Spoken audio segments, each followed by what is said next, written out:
Assalamu alaikum, dear editors and all the listeners and all the other audiences.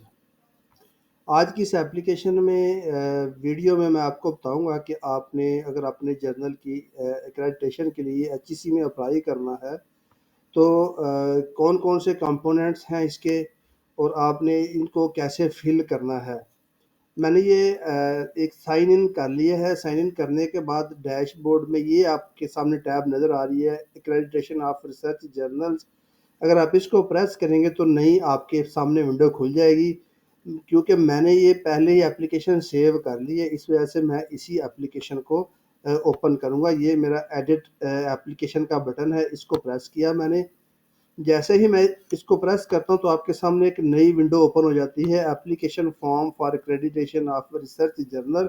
और इसके ऊपर ये जो टैब्स हैं, अलग अलग टैब्स बनी हुई हैं। हर टैब को आप फिल करेंगे तो आप नेक्स्ट टैब में चले जाएंगे। पहला इसमें पॉइंट है, journal has a valid ISSN। तो इसका मतलब है आपका अगर वैलिड ISSN है तो आप यस कर दें। जर्नल हैज़ अ टाइटल, आप यस कर दें। जर्नल ओन्ड, अगर तो प्राइवेट ऑर्गेनाइजेशन है या वो किसी यूनिवर्सिटी से बिलोंग है तो तब भी आपने यस करना है। इसकी वेबसाइट जर्नल की होगी तब भी यस करना है। एडिटोरियल बोर्ड, एडवाइजरी बोर्ड होगा। पब्लिश्ड जो है वो यहाँ पे लिखा हुआ है, मिनिमम 5 ओरिजिनल रिसर्च आर्टिकल पर इशू। इससे कोई फ़र्क नहीं पड़ता कि आप कितने इशू एक साल में पब्लिश कर रहे हैं, लेकिन जो रिक्वायरमेंट है वो क्या है कि अगर आप चाहे एक ही इशू एक साल में पब्लिश करें, लेकिन उसमें जो मिनिमम आर्टिकल है, जो मिनिमम पेपर है, वो 5 पेपर होने चाहिए। चाहे आप 12 इशू करते हैं तो इसका मतलब है आपके पर इशू 5 पेपर होंगे, तो 12 अगर आप इशू करते हैं तो इस तरह से 60 पेपर बन जाएंगे। अगर आप एक ही इशू करते हैं तो इस तरह से आपके सिर्फ 5 पेपर बनते हैं एक साल के लिए। और ये एचईसी का जो साल शुरू होता है वो होता है जुलाई से लेके जून तक का। ठीक है, जुलाई क्योंकि ये 23-24 के लिए है तो इसका मतलब है आपका जो जुलाई 2022 से ऑनवर्ड जून 2023 तक का वो ये आपसे डाटा मांगेंगे।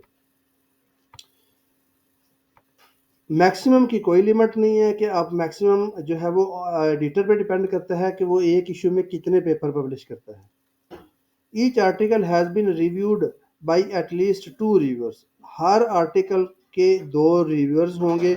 ठीक है, अब वो 2 रिव्यूअर्स चाहे वो नेशनल हैं चाहे वो इंटरनेशनल हैं, या अगर एक ही नेशनल है एक इंटरनेशनल है, इससे कोई फ़र्क नहीं पड़ता। अगर दोनों इंटरनेशनल है तो वेल एंड गुड, अगर एक इंटरनेशनल है तो even then it is well and good. Recommendation letter जो है ये आपने अपने रेक्टर से या वीसी से, जो अदारे का हेड है या किसी ऑर्गेनाइजेशन का जो वो हेड है, वो आपके रिकमेंडेशन लेटर को साइन करेगा और स्टैंप अपने लगाएगा। ज़ाहिर बात है, अगर ये यूनिवर्सिटी से एफिलिएशन नहीं है इसकी, आपके जर्नल की किसी प्राइवेट ऑर्गेनाइजेशन है, तो वो प्राइवेट ऑर्गेनाइजेशन जो है उसकी रजिस्ट्रेशन होगी SCCP से हो या वो रजिस्ट्रार ऑफ द सोसाइटी से हो, वो सर्टिफिकेट आपने अटैच करना है। और ऑफ कोर्स जर्नल जो है दुआज में की जो इसकी रिमूव लिस्ट है या ABDC की जो रिमूव्ड लिस्ट है वो नेट पे अवेलेबल है, उसमें वो नहीं होना चाहिए। तो ये सारी कंडीशनों का आपने जैसे ही यस करना है तो then you can press the next step. जैसे ही आपने नेक्स्ट स्टेप प्रेस किया तो आप चले गए जर्नल इंफॉर्मेशन के। इंफॉर्मेशन क्या है, क्योंकि अगर आपका पहले एचईसी की वाई कैटेगरी में या एक्स में या डब्ल्यू कैटेगरी में आएगा तो यहाँ उस जर्नल का टाइटल पहले से मौजूद होगा तो आप वो सेलेक्ट कर लेंगे। लेकिन अगर आपका नया जर्नल है, नया टाइटल है, तो फिर आपका अदर का ऑप्शन जो है वो आप सेलेक्ट करेंगे और यहाँ आपने जर्नल का नाम लिख लेंगे और फिर यहाँ उसका ISSN नंबर आपने डाल देगा, दोनों प्रिंट और ई।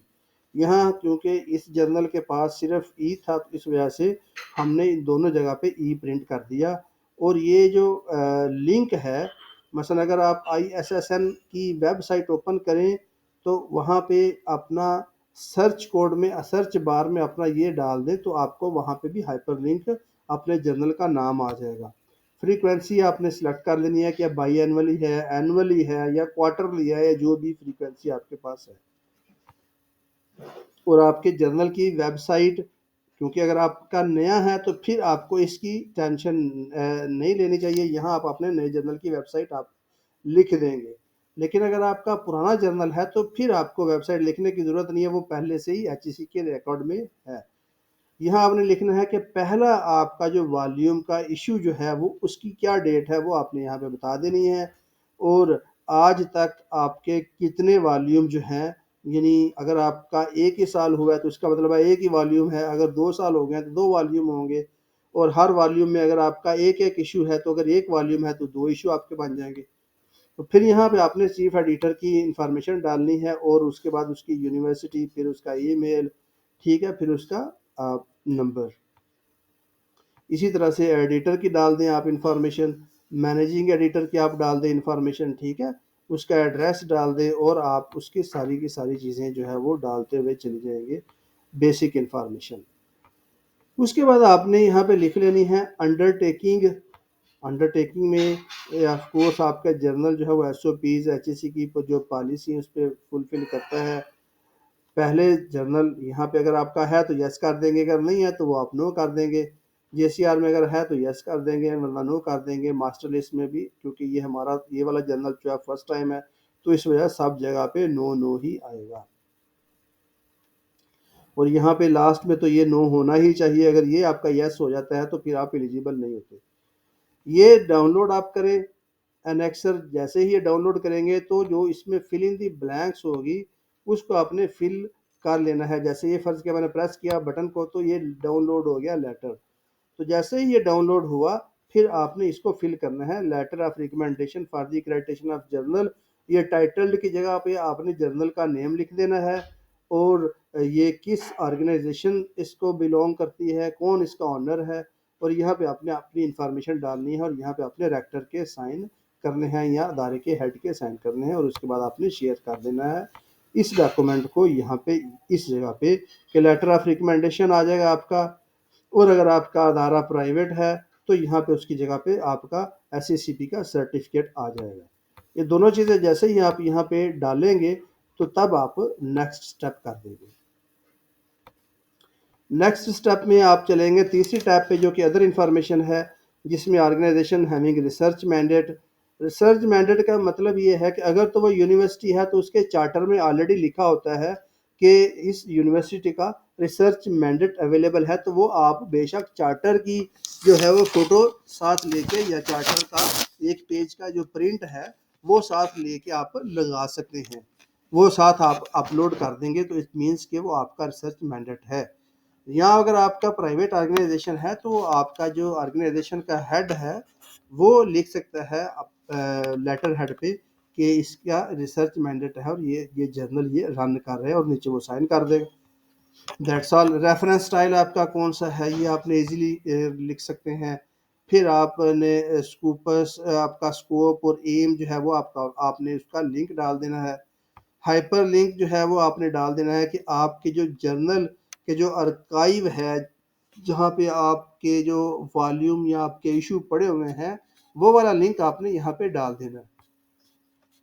उसके बाद आपने पब्लिश्ड आर्टिकल जो है वो स्कोप में है जर्नल के, यस आपने कर देना है। और फिर अगर आपके जर्नल की फीस है तो उसकी इंफॉर्मेशन का यहाँ पे आपने लिंक डाल देना है। और एक पॉलिसी डॉक्यूमेंट है जो आपके जर्नल की ओवरऑल पॉलिसी है, वो आप खुद भी बना सकते हैं कि अपने जर्नल का स्कोप आप लिखें, अपने जर्नल में जो है आपकी पॉलिसी में जो ऑथरशिप है या जो जितनी भी टैब्स आपके पास बनी हुई हैं वो आप सारी डाल सकते हैं। फ़र्ज़ किया कि अगर मैं ये जर्नल खोल लेता हूँ अपना, तो मैं आपको दिखा देता हूँ कि ये वाला जैसे जर्नल है तो इस जर्नल को अगर आप ओपन करें तो इस जर्नल के जितने भी पॉलिसीज़ हैं, डिफरेंट पॉलिसीज़ हैं, वो आप इसमें डाल सकते हैं। जैसे ये ऑथरशिप है, अपील है, एलिगेशन है, ये कॉन्फ्लिक्ट ऑफ इंटरेस्ट है, ये सारी चीज़ें वो पॉलिसी डॉक्यूमेंट का हिस्सा होंगी। और इसी तरीके से एडिटोरियल टीम है, ठीक है, sponsor, owner, copyright, standard operating procedure है, प्राइवेसी स्टेटमेंट है, कॉन्टैक्ट है, ये सारी चीज़ें आप वहाँ पे डाल सकते हैं पॉलिसी डॉक्यूमेंट में। और फिर बाद में आप जो है वो उसका लिंक यहाँ पे आप दे सकते हैं। फिर इसी तरीके से आप जब नीचे जाएंगे तो तब आपने डॉक्यूमेंट अपलोड करना है, ठीक है। डॉक्यूमेंट अपलोड करने के लिए, क्योंकि मैंने तो यहाँ पे वो अपलोड कर दिया हुआ है, लेकिन जब आपने डॉक्यूमेंट अपलोड करना है तो आपने ये ब्राउज का बटन जो है वो इसको आपने प्रेस करना है, ठीक है। आप इस ब्राउज के बटन को प्रेस करेंगे तो जो रिसर्च मैनेड आपका होगा वो आपने जो बनाया हुआ है आप उसको यहाँ अटैच करके, तो अपलोड का बटन आपने ज़रूर प्रेस करना है, उसके बगैर काम नहीं होगा। जैसे आप अपलोड करेंगे तो ये फाइल अपलोड हो जाएगी, उसके बाद आएगा सेव का ऑप्शन, फिर आपने वो सेव के ऑप्शन को प्रेस करना है, तो फिर ये नीचे ये फाइल आपकी यहाँ पे आपको मिल जाएगी। फिर आपने नेक्स्ट स्टेप पे जाना है। तो नेक्स्ट स्टेप पे आपके बोर्ड की डिटेल है। बोर्ड की डिटेल में पहले 3 मेंबर आपके आते हैं, जिसमें आ जाता है आपका चीफ एडिटर, फिर आपका एडिटर, फिर आपका मैनेजिंग एडिटर। ये तीनों की आपने जो है वो बेसिक इन्फॉर्मेशन फिल करनी है। उसके बाद आपका आ जाता है, ये इन्फॉर्मेशन फिल करने के लिए ऊपर बटन दिया होता है ऐड अनदर, ठीक है। इस बटन को आप प्रेस करते जाएंगे और आप अपनी इन्फॉर्मेशन ऐड करते जाएंगे। उसके बाद आ जाता है आपका एडिटोरियल बोर्ड। एडिटोरियल बोर्ड में इसी तरह ऐड अनदर का बटन आप प्रेस करते हुए जाएंगे और यहाँ अपना एडिटोरियल बोर्ड आप डालते हुए चले जाएंगे। इसी तरह से एडवाइजरी बोर्ड आप डालते हुए चले जाएंगे। ये तीनों चीज़ें आपने डालनी, अंडरटेकिंग आपने प्रेस कर दिया और उसके बाद आपने नेक्स्ट का बटन प्रेस कर दिया। उसके बाद आ जाएगा पीयर रिव्यू की इंफॉर्मेशन। क्योंकि आर्टिकल आपने पीयर रिव्यू करवाए हैं तो आपने लिख देना यस, ठीक है। अगर ब्लाइंड है तो तब आपने ब्लाइंड प्रेस कर देना है, अगर ओपन है तो आप ओपन सेलेक्ट कर लें। फिर तीसरे नंबर पे आ जाता है कि आपने कितने लोगों से रिव्यू करवाया, एक बंदे से, 2 से या 3 से। तो जितने से आपने रिव्यू कराया वो आपने सेलेक्ट कर लेना है। फिर आपने ओपन जनरल सिस्टम का वो, जैसा कि कैसे पता चला कि आपकी वेबसाइट ओपन जनरल सिस्टम है, तो आपके अगर जर्नल को खोले तो नीचे वैसे ही आ जाता है ऑप्शन, जैसे ही आप नीचे दिखे तो OJS/PKP, तो ये आपने जर्नल का होम पेज का लिंक अगर आप यहाँ पे डाल देंगे तो दैट विल बी इनफ। फिर उसके बाद आ जाएगा list of published article in the latest issue. क्योंकि हमारा जर्नल जो है ये बाई एनुअल है, तो इसका मतलब है इसमें एक जो है वो जून में इशू पब्लिश होता है और एक होता है दिसंबर में। तो इसका मतलब है ये जो एप्लीकेशन हम फिल कर रहे हैं, ये कर रहे हैं 2023 से 24, तो इसमें जो फिल करेंगे डाटा वो 22 से 23 का फिल करेंगे, ठीक है। तो अभी जो 22 जो है वो शुरू होता है जुलाई से ऑनवर्ड, तो इस एप्लीकेशन में जो हमारा दिसंबर का इशू है वही आएगा। तो अगर आपका क्वार्टरली है तो फिर आपका आएगा सितंबर और दिसंबर का, क्योंकि मार्च का तो अभी आपने पब्लिश नहीं किया होगा, वो 31 मार्च तक अगर आप पब्लिश कर देते हैं तो फिर आपका लेटेस्ट वो मार्च का आएगा, मार्च का और दिसंबर का आ जाएगा। लेटेस्ट आपका जो करंट है वो आएगा, अगर आप के 4 हैं तो आपका अगर मार्च के पब्लिश कर दिया तो वो मार्च आएगा, अगर आपके बाई एनुअल है तो आपका दिसंबर का इशू आएगा इसमें। तो वो आपने यहाँ पे लिख दिया कि ये मेरा दिसंबर का इशू है, ये मेरी पब्लिकेशन डिटेल है, और इस तरह से फिर आपने जैसे ही वो करेंगे तो ये आपके सामने ऑप्शन खुल जाएगा कि आपने उसका टाइटल लिखना है, उसकी सिमिलैरिटी इंडेक्स क्या थी, और अपने लिंक अपने पेपर का दे देना। जैसे यहाँ पे मैंने देखा कि करंट पे ये जो आपका जर्नल है, यहाँ पे एक टाइटल है पेपर, और इस पेपर का जो लिंक है ये मैंने कॉपी करके यहाँ पे मैंने पेस्ट कर देता हूँ। ये चीज़ जब आप कर देते हैं तो उसके बाद मैं आपको एक पेपर ये उसका खोल के दिखा देता हूँ एडिट।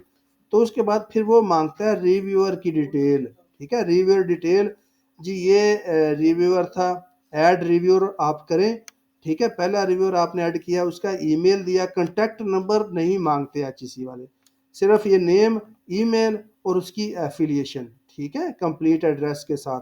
फिर दूसरा आपने रिव्यूअर डाल दिया।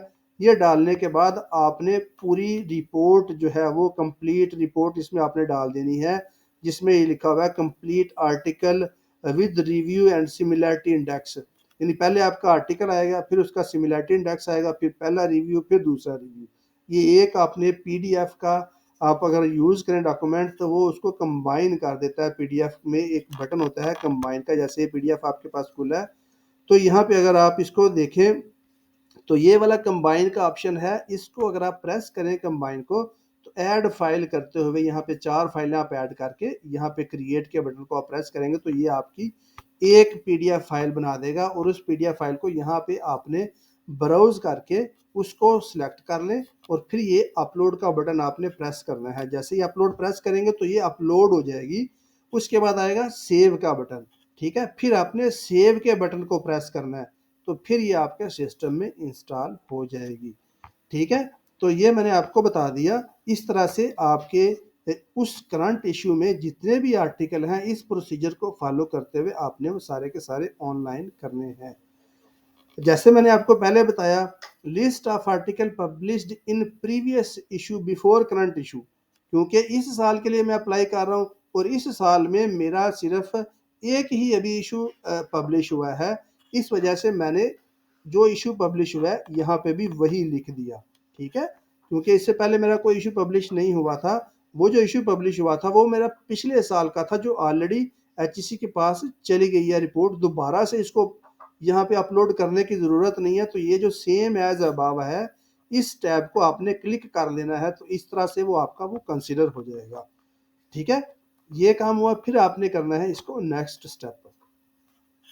नेक्स्ट स्टेप जब आप करेंगे तो फिर यहाँ पे आपने वो आर्टिकल्स यानी सिंस 1 जुलाई 2020 से लेके ऑनवर्ड सब का आपने यहाँ पे लिख देना है। तो यहाँ पे आप ये चीज़ें वो लिख सकते हैं। तो यहाँ पे जैसे मैंने फर्ज किया, इसको मैं लिखता हूँ ये एडिट।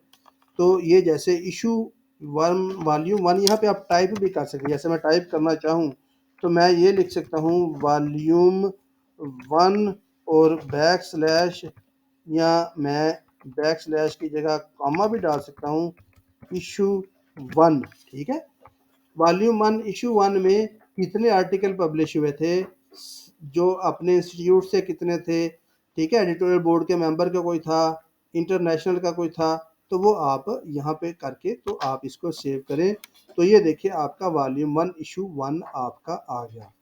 तो ये इसका निकल आया। इसी तरीके से आपने ये दूसरा काम भी किया। अब यहाँ पे भी मैं वही काम कर लेता हूँ। वॉल्यूम मैंने वन किया, इशू मैंने टू किया। वॉल्यूम वन इशू टू में 5 आर्टिकल थे। ये सारा कुछ किया। करने के बाद मैंने ये परसेंटेज अगर आपके आप खुद कैलकुलेटर से निकाल सकते हैं, क्योंकि मेरे पास 5 आर्टिकल थे, 5 में से 3 जो है वो इंटरनेशनल थे, तो इसका मतलब है वो 60% बनते हैं। तो वो मैंने लिख लिया इसको। तो ये इसमें डाल के तो आपने इसको नेक्स्ट को प्रेस कर दिया, तो आप आगे चले जाएंगे। अदर डिटेल में आपने लिख देना है कि अगर आपके पास स्कोप, क्योंकि मेरा ये न्यू जर्नल है, मैंने अप्लाई किया है अभी जस्ट, तो ये एप्लीकेशन एक साल लेती है। इस वजह से मैंने लिखा कि अभी ये नहीं ही है। इंडेक्सिंग जो है वो मैंने लिखा कि indexing abstract journal with national international agencies, अगर आपकी हैं तो आप लिख दें यस, ठीक है। अगर आपकी यस आपने लिखा, यस लिखने के बाद आपने ये जिसके साथ आपकी इंडेक्सिंग है आपने वो यहाँ पे डाटा डाल दिया, ठीक है। तो ये डाटा सेव हो जाएगा। उसके बाद फिर आपका आ जाएगा डॉक्यूमेंट। डॉक्यूमेंट आपने अपलोड करना है कि जो आपने स्कूपस को अप्लाई जब आप करते हैं तो आपके पास दो चीज़ें वो स्कूपस देता है। एक आपको ईमेल भेजता है कि जी आपकी एप्लीकेशन सबमिट हो गई है, और एक आपकी एप्लीकेशन होती है कंसेंट फॉर्म। क्योंकि अगर आपको जो है वो अभी नहीं मिला, तो इसका मतलब है वो आप एप्लीकेशन फॉर्म यहाँ पे डाल सकते हैं। एक ईमेल करस्पॉन्डेंस और एक दूसरा उसकी एप्लीकेशन है पीडीएफ। लेकिन अगर आपका वो हो गया है तो वो उसका कंसेंट फॉर्म डाल सर्टिफिकेट डाल देंगे और ईमेल, वो तभी आप वही काम करेंगे। जब ये आपने काम कर लिया, तो क्योंकि ये काम आप करने के लिए आपने जैसे ही यहाँ से डॉक्यूमेंट पहले सेलेक्ट करना है, फिर ये कौन सा सर्टिफिकेट है या क्या चीज़ है उसमें से एक से को सिलेक्ट करना है। फिर उसके बाद आपने ब्राउज का बटन प्रेस करना है।